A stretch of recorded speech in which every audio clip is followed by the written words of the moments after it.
រឿងខ្ងានពងមាសមានពេលមួយនៅក្នុងភូមិតូចមួយដ៏ស្ងប់ស្ងាត់មានកសិករចិត្តល្អម្នាក់ឈ្មោះ Oliver គាត់មិនមានច្រើនទេគ្រាន់តែជាខ្ទមតូចមួយសួនបន្លែនិងសត្វពីរបីក្បាល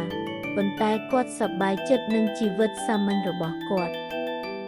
នៅព្រឹកមួយនៅពេលដែល Oliver កំពុងផ្ដល់អាហារដល់សត្វរបស់គាត់បានកត់សម្គាល់ឃើញអ្វីមួយដែលភ្លឺចែងចាំងនៅក្នុងសម្បុករបស់សត្វខ្ងានដែលគាត់ចូលចិត្តគឺលឺលូពេលចូលទៅជិតគាត់ក៏ហក់ចូលវាជាស៊ុតមាសគាត់យំសឹងមិនជឿភ្នែកស៊ុតមានពន្លឺដូចព្រះអាទិត្យហើយមានអារម្មណ៍ថាធ្ងន់នៅក្នុងដៃរបស់គាត់រត់ចូលក្រុងហើយច្បាស់ជាម្ចាស់ហាងថាមាសពិតមែនចាប់ពីថ្ងៃនោះមកជារៀងរាល់ព្រឹកលូលូដាក់ពងមាសមួយទៀត Oliver មានការភ្ញាក់ផ្អើលនិងមានអំណរគុណគាត់បានប្រើលុយដើម្បីជួសជុលខ្ទមរបស់គាត់ទិញសម្លៀកបំពាក់កក់ក្ដៅនិងថែមទាំងជួយអ្នកជិតខាងទៀតផង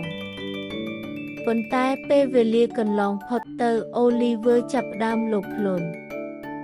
គាត់គិតថាប្រសិនបើលឺលូពងមាសមួយក្នុងមួយថ្ងៃគាត់គិតថាប្រហែលជាមានស៊ុតមាសច្រើនជាងនេះនៅក្នុងខ្លួននាងនៅព្រឹកដ៏អាប់អួរមួយគាត់បានធ្វើការជ្រើសរើសដ៏អាក្រក់មួយ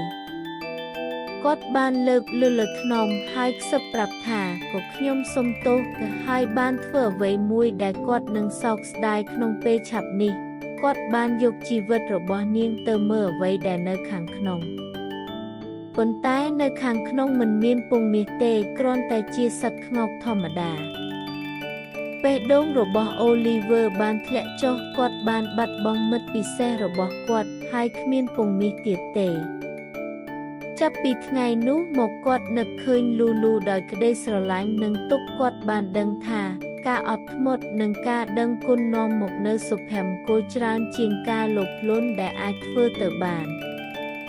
ដូច្នេះហើយគាត់បានត្រឡប់ទៅរស់នៅសាមញ្ញវិញលើកនេះដោយចិត្តឈ្លាសវៃ